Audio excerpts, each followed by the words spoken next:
Hello and welcome to What the F*** Just Happened Today, your essential guide to the daily shock and awe in national politics. I'm Joe Amditis. Let's get to it.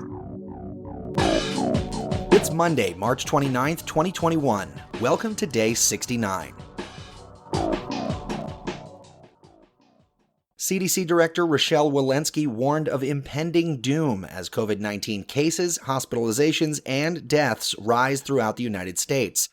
The 7-day average for new daily COVID-19 cases is nearly at 60,000, up 10% from the previous week.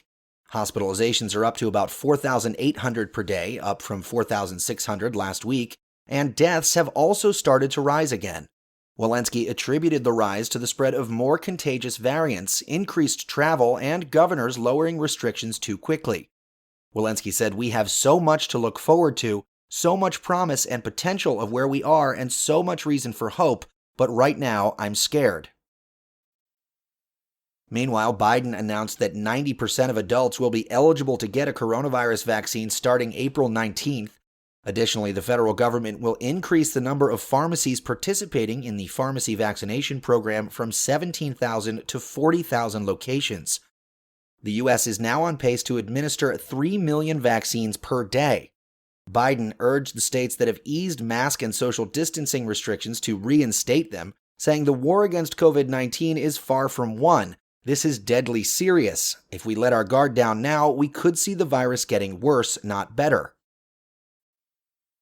Moving on, the Biden administration says it expects the number of unaccompanied minors crossing the border to increase from more than 16,000 as it currently stands to as many as 26,000 by September.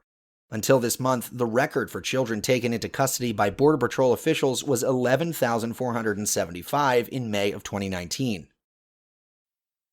Meanwhile, Biden says he plans to expand wind farms along the East Coast in an effort to jumpstart the growth of a zero-emission power source to fight climate change.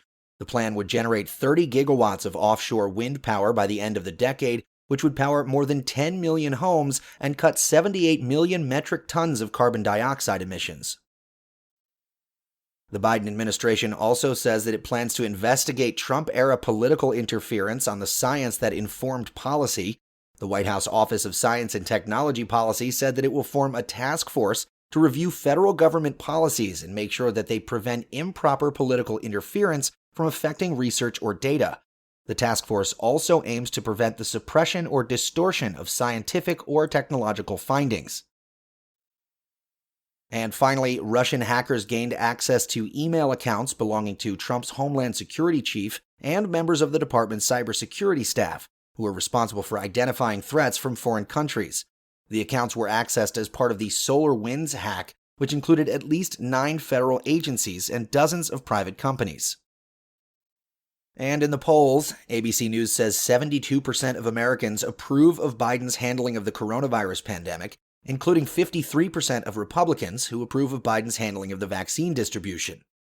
And Pew Research Center says 38% of Americans say Trump made progress towards solving the major problems facing the country, while 37% say he made things worse, 15% say Trump tried and failed to solve the nation's problems, and 10% said he did not address them at all. That's all for now. You can find the links and sources for all of these stories on the main website. And as always, visit whatthefjusthappenedtoday.com for the latest news and headlines. Until next time, I'm Joe Amditis.